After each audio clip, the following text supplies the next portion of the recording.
Good day, students. Welcome to our Lecture 3 in Ethics entitled How Can I Be a Better Person on Virtue Ethics. This lecture explores a different approaches of moral virtue and what it means to be a good person. In this lecture also, it examines four ethical systems that revolve the concepts of virtue ethics. In this chapter class, there are four ethical systems, namely, first, Aristotle's virtue ethics, second, Aquinas' Christian version of Aristotelian virtue ethics, third, Buddhist virtue ethics, and lastly, Taoist and Confucian virtue ethics. Each concept presented as a different way of understanding what it might mean to live as a good person. Take note, class, that this lecture or chapter talks about the different concepts in ethics on how to live as a good person or a better person.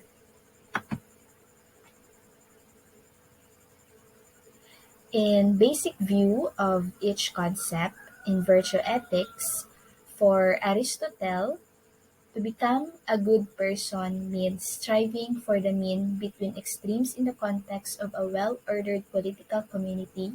For Aquinas, to be understood within the context of Christianity and natural law. For Buddhism, in terms of life oriented toward the Eightfold Path that leads to the end of suffering. And in Chinese philosophy, being in harmony with the cosmic Tao. And we will discuss deeper each concept of this virtue ethics.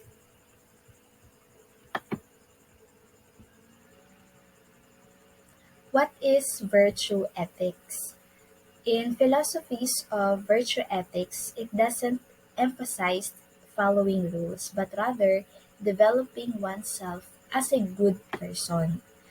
However, it doesn't mean that following rules are not important anymore, but it is more sense that being ethical means more than simply following rules. For example, donating to a charity. If we based it in the ontologist view, they would consider that donating is an ethical rule that required them to donate. In other side naman, the utilitarians would consider donations as to produce better consequences if they donate than if they not. Then, the say of virtue ethicists would consider donating as the kind of action that a virtuous person do. Another example, class, would be deciding whether to lie or tell the truth. Instead of focusing on rules or consequences, the virtue ethicist would ask what kind of person do they want to be, honest or being dishonest. Virtue ethicists are more focused on being a person who is honest, trustworthy, generous, and other virtuous act that leads them to a better life.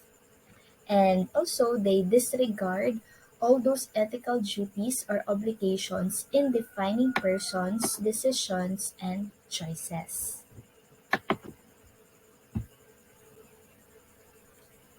And now, let us start discussing the first concept of ethics virtue, the Aristotle on excellence and flourishing.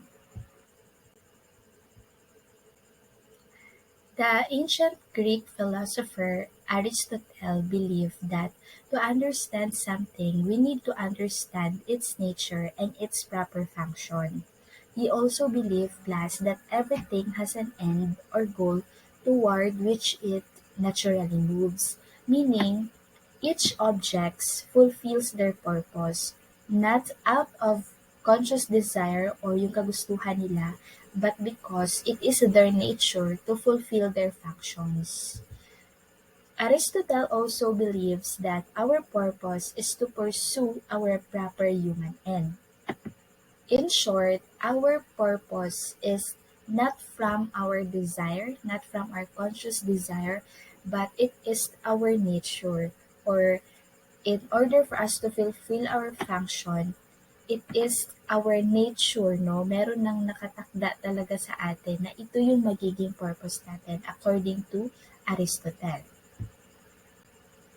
And that is what we call the eudaimonia, which is best understood as human flourishing or living well.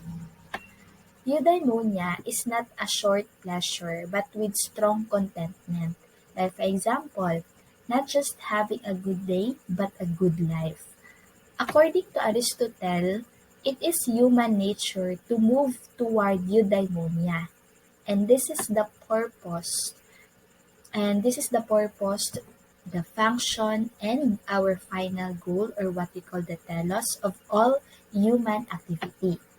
Just like we work to make money, to make home, and we sacrifice to improve our future. And we all do this because this is our ultimate aim, to live well, in order for us to live well.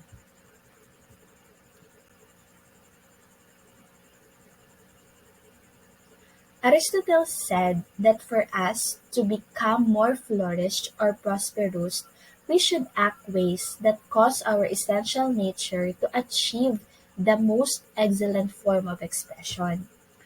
Aristotle said that having a good life with lasting contentment can be gained only by a life of virtue. So this is a life with both phronesis from their term, or this is what we call the practical wisdom, and the arete, or being excellent or excellence. Aristotle defines our human good as the activity of the soul in accordance with virtue, and he wrote it and explained it in his Nicomachean Ethics.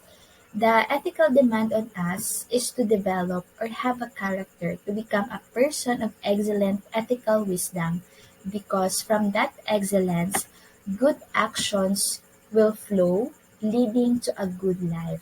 In other words, Aristotle states that it is wise to focus on being a virtuous person.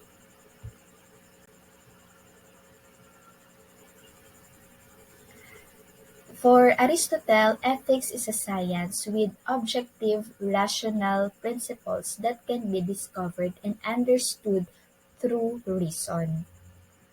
Even if the action is good or not, and whether that person is good or not, these are ideas that can be understood objectively or in general. The cultivation of virtue must be accompanied by a cultivation of rationality, meaning to dig deeper your virtue, it must be joined by a cultivation of rationality, or having a right reasoning in each choices or decisions. And that Aristotle saw the human soul with three components, namely the nutritive part, responsible for taking nutrition; the second part, the sensitive and appetitive part, this responsible for sensing and responding to the environment, and this includes our desires and appetites that motivates actions.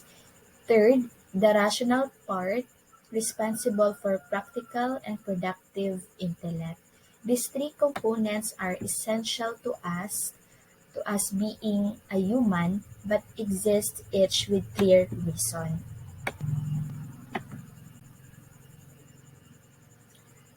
Aristotle characterizes the desiring and emotional part of our soul. The person with good virtue has cultivated a stable soul that governed by reason, or right thinking. Being ethical is a skill that one develops, just like, for example, practicing a musical instrument. Through practice, you would become better or good, and when you have reached a certain level of that skill in playing the instrument, you will no longer need a teacher to guide you, and you quickly understand what to do. Same with becoming a virtuous person. it comes with the practice, and when you feel that you are confident enough what or how to become a virtuous person, then you will quickly understood your conception of ethical decision making to become a virtuous person. And as Aristotle said that it would become an ingrained habit or tumatak na sa atin, or that act will become a subconscious that automatically will follow if there is a certain situation appear that needs to show our virtue.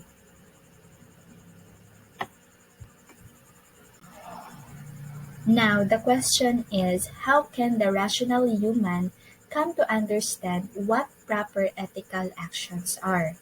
And Aristotle's answer, virtue is a state of character concerned with a choice that lies differently with us. And this choice is determined by a rational principle, and by that principle by which the person of practical wisdom would determine that kind of choice.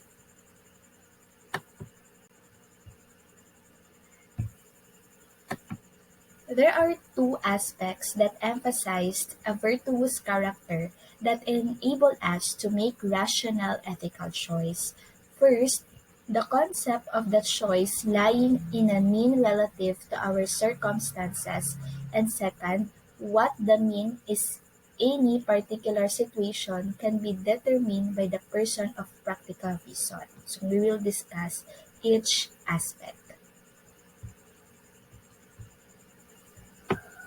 The first aspect means that ethical course of action is relative to our particular circumstances, meaning that there is no one rule that fits all the situations, but the ethical course of action is objectively true in that any rational person looking at the situation will be able to understand the correct ethical course of action, or each of us with ethical reasoning will look differently at the situation.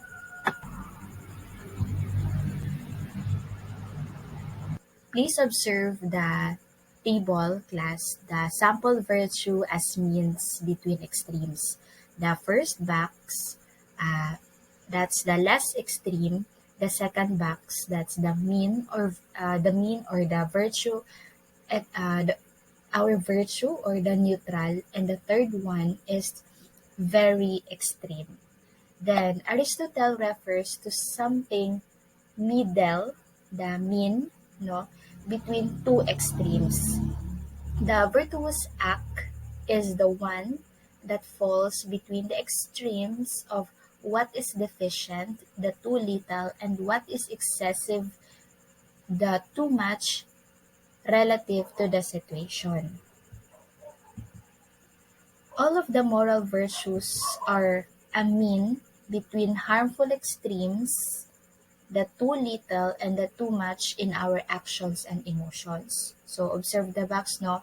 Our virtue daw is between the too little and too much extremes. So in order for us to identify what virtue, no, is according to Aristotle, is he stated yan, yung nasa gitna.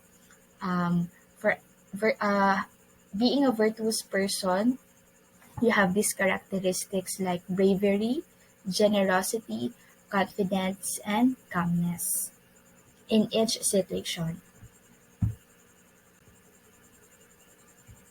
Sometimes the mean lies closer to one extreme than the other because of the particular circumstances involved, meaning because situations are different, it is not sufficient to say, like for example, be brave, because the mean of bravery differs from situation to situation.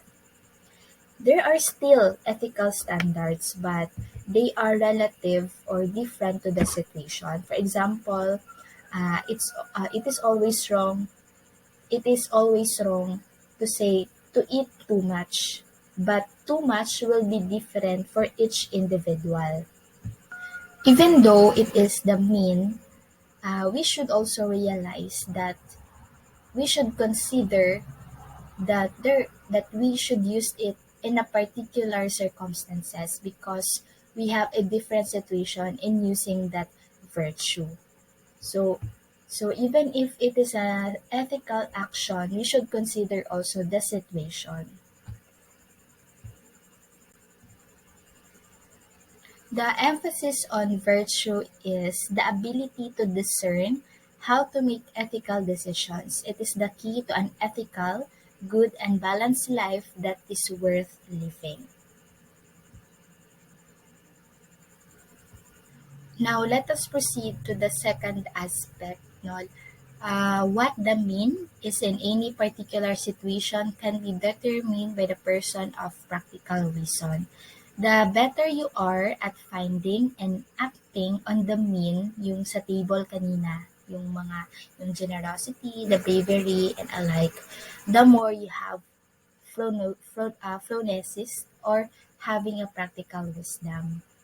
This form of practical reason helps one recognize which features of a situation are morally relevant and how one can do the right thing in practice.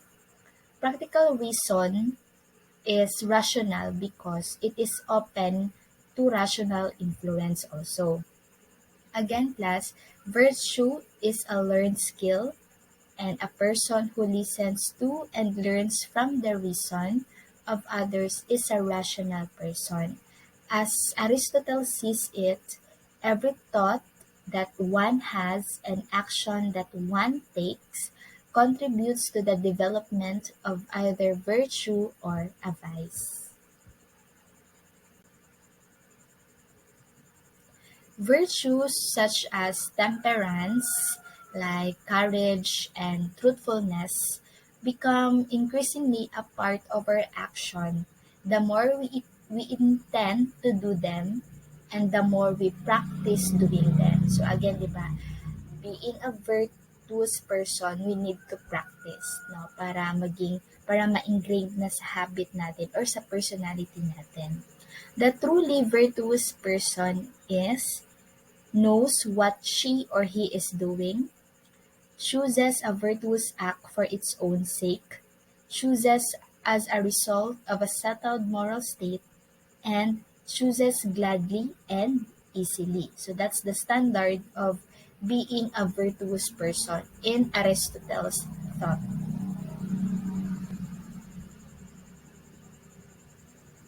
The more you practice your virtue, the more you are capable of virtue because virtue becomes a way of life. Leading an objectively rational good like will produce a subjectively happy life of the kind appropriate to being human. So imagine no, if we will practice our virtue or being a virtuous person, we will have this subjective happiness in our life and we will enjoy life rather than involve or having experienced in depression sides, no, because in this case of Aristotle, he encourages us to practice no our virtue kasi it will help us to become or it will help us to live well in this world. And for him, it is appropriate or that is our human goal as being human. And having this kind of virtue will help us to fulfill our purpose also and to fulfill our dreams in the future.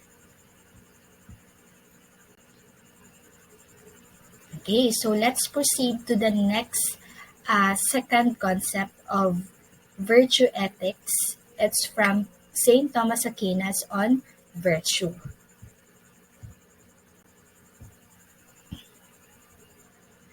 Thomas Aquinas wrote the Summa Theologia, the sum of theological knowledge, creating a system that could, as advertised, to provide answers to all questions.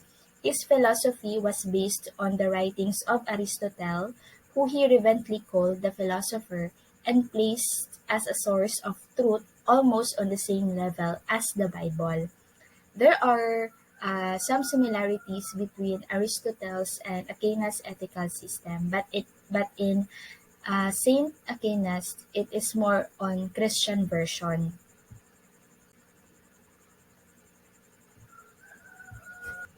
Aquinas based ethics on the pursuit of our proper human end. He believed that our proper human end of eudaimonia is not found in this world. For Aquinas, every event occurs because there is some end toward which things are directed, and we humans, like everything else in the universe, have our own ends. We as humans can consciously choose which ends we pursue, and ethics concerns which ends are worth our efforts to pursue. But in Aquinas' case, our end as human is to be perfected through union with God.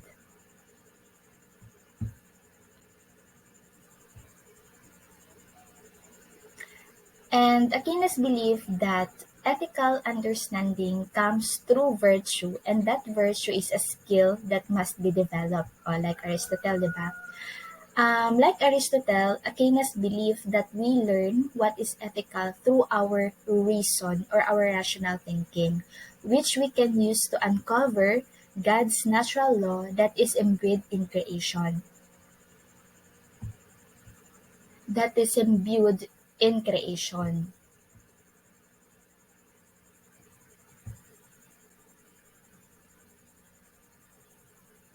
Aquinas' Aristotelian idea that humans can rationally understand ethical principles had to deal with the Christian concept that humanity's sinful nature prevented such understanding.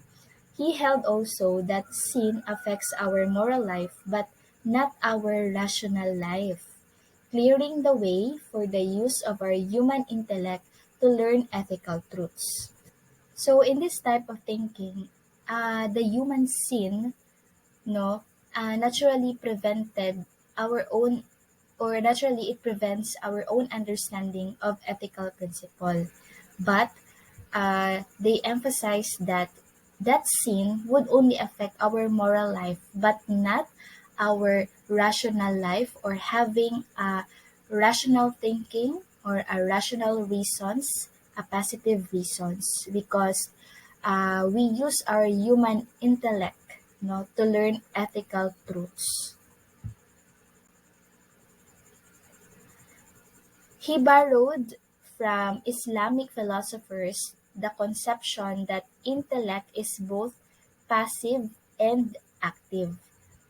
Intellect passively takes in a sense experience and ideas, but actively process them to abstract universal truths.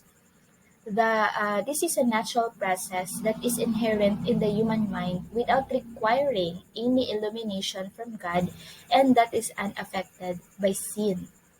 Because we have this nature of human intellect. By observing the world and reflecting on our observation, we can learn about the natural world, including God's ethical laws which permeate the natural world.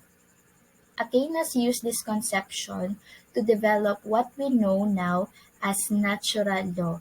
This is the idea that ethical truths are ingrained in our nature. So then Aquinas termed our intellect, as natural law, the idea that ethical truths are ingrained or tumatak na sa atin in nature, because through observation, and also through observation, it includes also the God's ethical laws, na mapapansin natin yung mga universal truths even if it's abstract or not. And of course, kahit na we do sin, sabi nga kanina doon sa previous slide, it will not affect our it will affect our moral life but not our rational thinking or rational life.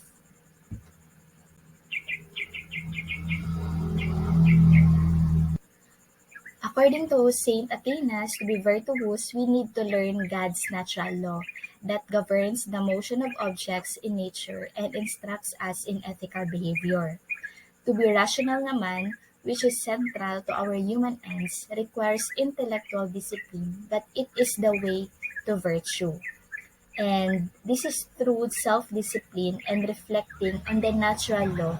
We learn and develop as ingrained habits the four cardinal virtues, the temperance, courage, prudence, and justice.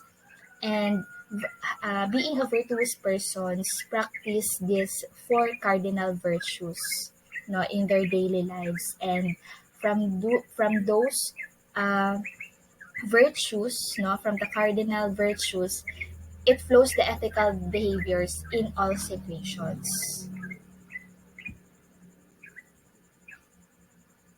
The third concept of virtue ethics is the Buddhist virtue ethics.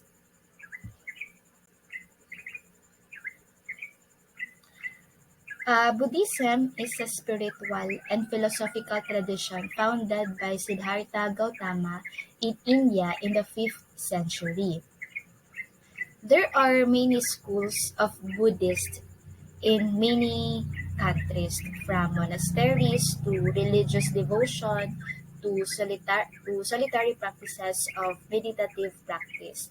But a common thread among most Buddhist schools of thought is an emphasis on the virtue ethical system that teaches the art of becoming balanced and harmonious through humility, with the goal of being free from dukkha or suffering or anguish.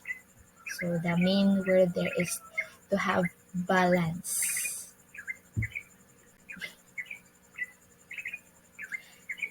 This means that we can free ourselves from suffering by extinguishing hatred and ignorance, following the teaching of the founder of Buddhism, who became Buddha, which means the awakened one.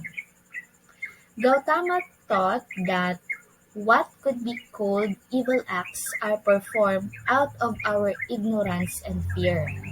Therefore, rules and threats of punishment do not shorten or decrease these acts. We learn to act in suitable way by focusing on thinking suitably because our thoughts lead to our actions. So take note, our thoughts lead to our actions. Therefore, the emphasis of Buddhism is on what is suitable and unsuitable rather than right and wrong or good and evil.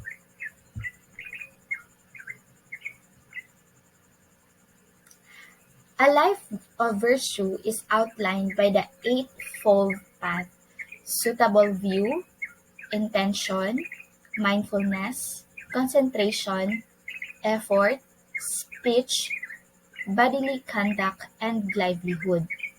Now, how to make our thoughts and actions suitable? According to Buddhists, one should promote a positive outcomes and lessen those harmful outcomes. This is very important to Buddhist class, especially in the emphasis of Gautama's teaching about karma.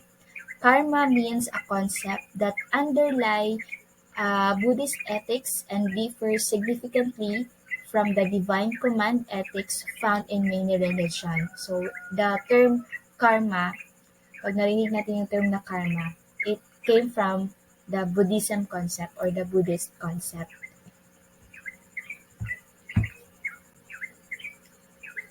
The law of karma says that thoughts and actions that intend to harm others will eventually cause harm to ourselves also, and that thoughts and actions that intend to benefit others will eventually benefit us. Um, in simple words, or understanding, the law of karma simply means that what we do or act to others will come back to us, not particularly the same situation or thoughts, but the result of that act. No, like the feelings, the emotions, just like yung kasabihan na good karma results to good and bad karma results to bad, or vice versa, being bad, no, you will experience bad karma also. So that's why I really believe in karma class. It's either, but when you say karma kasi, it's not about bad lang, but it's also means good. In Buddhist conception of time, eventually or at the end means a future life that is the multiple reincarnation away. No? So wala na yung pinaka-end ng life natin according to Buddhism is no reincarnation na, because that is our ultimate goal if it will accord it in Buddhist conception. So, para siyang if you reincarnate, meaning you did not fulfill your purpose yet. So, if no reincarnation na after your life, so it means that would be our final end. So, Buddhists think less in terms of the consequences of thoughts and action, but more of the essential or real value of them. Karma says that we still have free will and can simplify the consequences of karma through our virtues, thoughts, and actions. Yan. So, example lang din nito, if, like for example, you don't have a knowledge of being a virtuous person and you are doing something na bad, no, and then you can twist it, no, through doing a virtuous thoughts and actions also para mabawi mo kung ano yung nagawa mo na bad noon. To avoid future suffering in this life or future lives, a Buddhist focuses on developing inner virtue to be able to think and act suitably in order to avoid negative karma and to generate positive karma. So there is a chance na pa rin na even though if you commit bad habit before, but you can still, no, but para ma-avoid yung future suffering mo in your future life, you can still think and act, no, think and act suitably and generate also a positive karma. Just like the Aristotle's virtue ethics, the more you practice virtue, the more you are capable of virtue. Having made a commitment to follow the Eightfold Path as a way of life, you are disposed to follow those rules. So memorize the Eightfold Path as a way of life from Buddhist concept. And now, this is the last virtue, the Chinese virtue ethics. So medyo kakaiba to, because it combines with two, no? But they have same thought.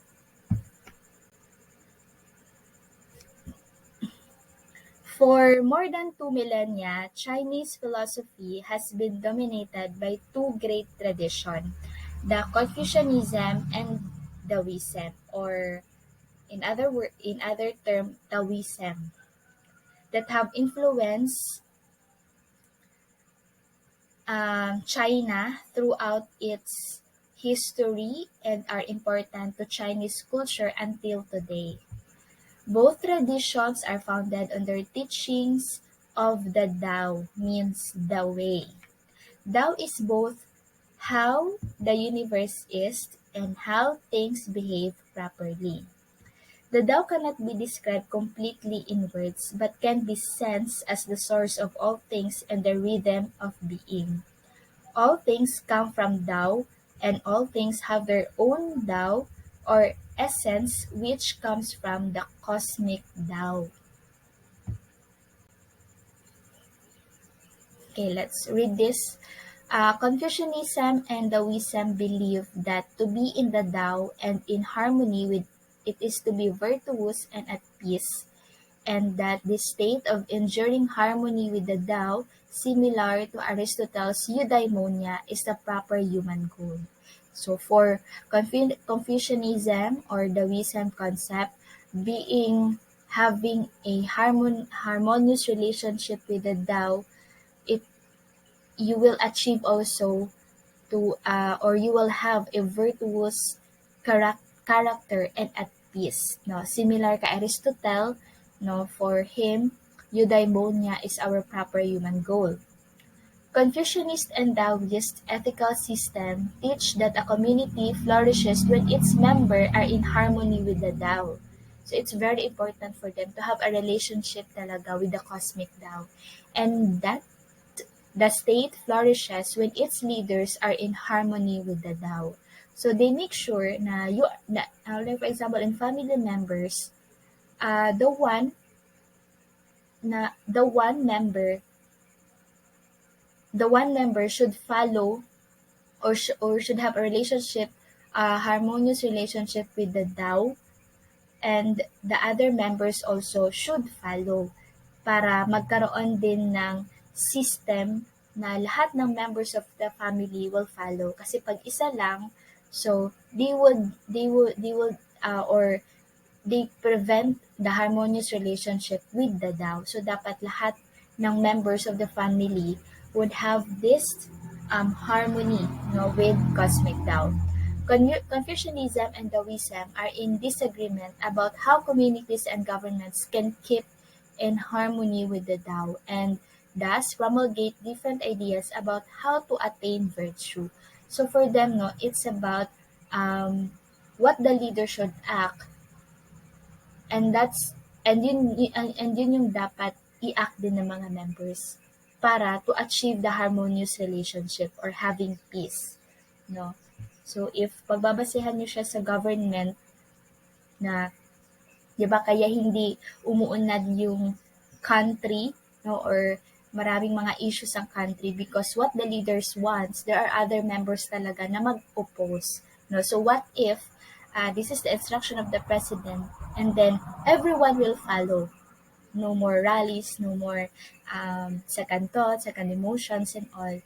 Then everything will have a harmonious relationship and peace.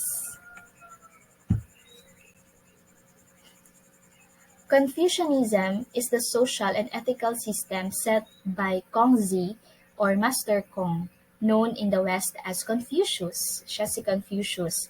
Kongzi saw the virtuous person as an artistic creation achieved through the diligent practice of ethical excellence by way of strict ritual practice.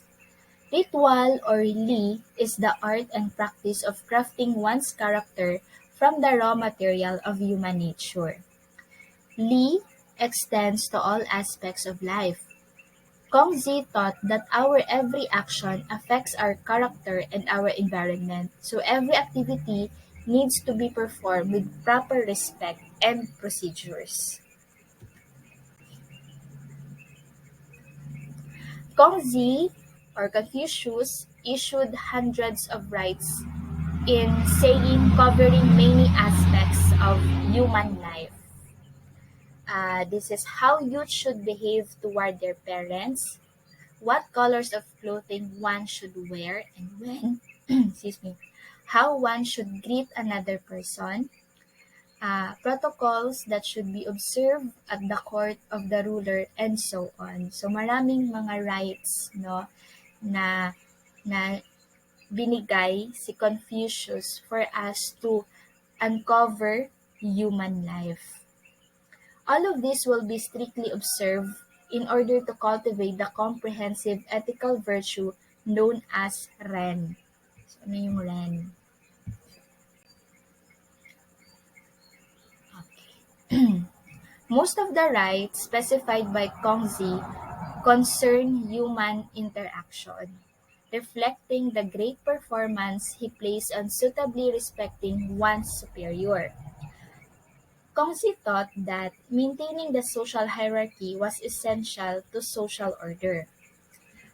Showing respect for one's superiors, such as the government, the elders, and our ancestors, was more than polite. It was essential for society to function properly if we respect, like for example, the government, our elders, and our ancestors. The branch of our holiness or our devotion was more than respecting your family elders, dead or alive. It was the fundamental building block of social harmony and justice. If you can observe, class, no, dun sa mga movies na mga Mano po, mga ganyan, if napanood nyo na yun, uh, if you can observe, ang grabe yung respect nila sa family elders, no? Kahit patay na yung family elders nila, grabe talaga yung respect na pinapakita nila.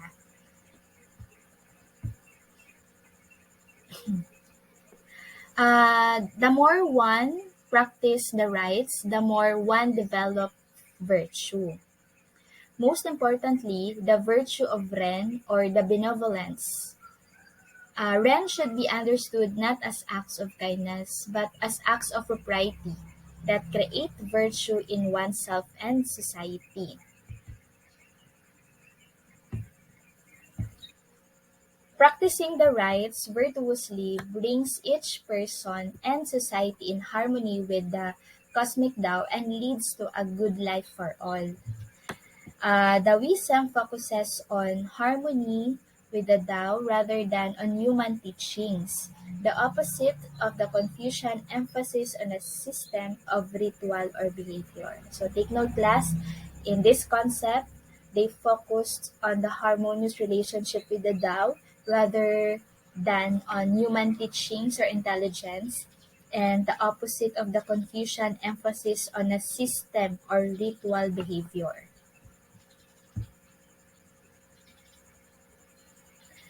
Taoist ethics centers on the fundamental virtue of Wu Wei, meaning effortless action.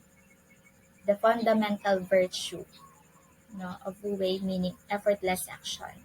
Taoism attempts to reform society, especially its leaders. So more on government, hindi naman siya talaga na in focus in government, but when we say leader kasi 'di ba, in a country there should be a leader. So, in a leader, there should be a government also. And if this is the idea of the wisdom, no, to reform the society, especially yung leader, kasi siya yung sinusunod ng mga followers na or the members. If you want to be a great leader, you must learn to follow the Tao. Stop trying to control everything. Let go of fixed plans and concepts, and the world will govern itself. Right. The more prohibitions you have, the less virtuous people will be.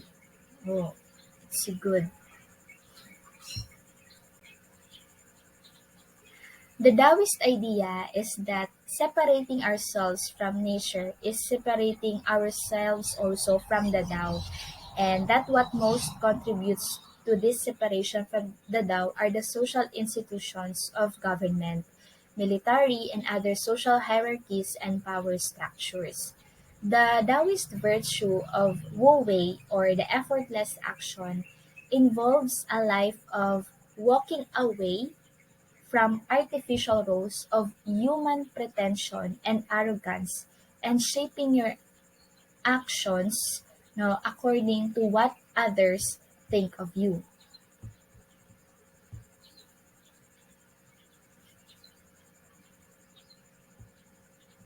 Deliberately, the wisdom does not provide a set of rules and rituals, because central to Taoist philosophy is the idea that ritual does not cultivate our virtue. Instead, the wisdom provides guidelines on cultivating the virtue of selflessness, moderation, detachment, and humility. Taoist philosophers did not publish any books then in ritual practices like Confucian did, but they created poetry and stories that how Taoist shows wise teachings about and examples of being virtuous or having virtuous actions.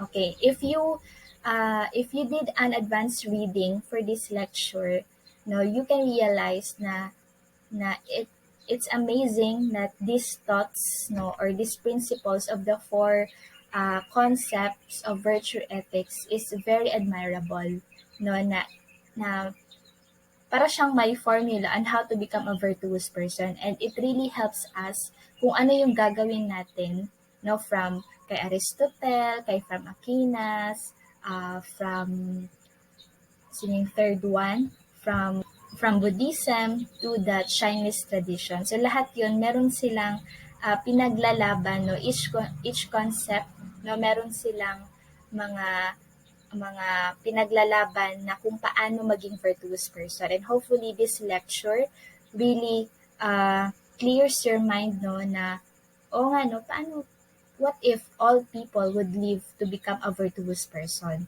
So magkakaroon tayo ng peace, no, in this country, and also sa una natin sa sarili din, no, kasi if we practice more of being a positive person or being a kind person, so everyone will follow. So it will change talaga our, our future and also our habit. And for this content class, Objections to Virtue Ethics, I will make this as your recitation. So please listen carefully. I will not post this sa group chat natin, no? If I will test if talagang even though we don't have a live class, but still I'm following or I'm having a follow-up with this kind of platform, sending the recorded video. This content was in our PDF book, no? Pero if you want to read more about these objections to virtue ethics, now the question is ganito: for your own understanding or perspective, what are the objections to virtue ethics? You can use the four concepts as your source of answering the questions. Again, for your own understanding or perspective, what are the objections to virtue ethics? How will you send this? Kindly send your video reciting your answer. Please state your name first before giving your answer. I will put it in classwork tab, no, or Google Classroom named Recitation 1. So dun nyo siya i-attach yung video file ninyo. And maximum of 1 minute only class. No, maximum ha. So, regardless of how many minutes, basta maximum of 1 minute lang siya. Okay, again, I will put the name Recitation 1 in our classwork tab doon sa Google Classroom, and doon nyo i-attach yung video recitation ninyo. And please state your name first before giving your answer. So, hope I made myself clear for this instruction. You can PM me, no, if ma-receive nyo tong instruction na ito. So, I would also set the deadline na lang doon sa ipuput ko sa classwork tab. Okay, but then, I added some information here, but since this is a homework or a recitation, so, yan, pwede nyong basahan. And this is our references. No, if you want to read class talaga, and if you're not comfortable listening to videos, you can read, no. This is this is to explain, no. This is an added information lang or explanation dun sa lecture natin. Okay, thank you students, and if you have questions or clarifications for this lecture, you can message me or in our group chat. Keep safe and God bless everyone.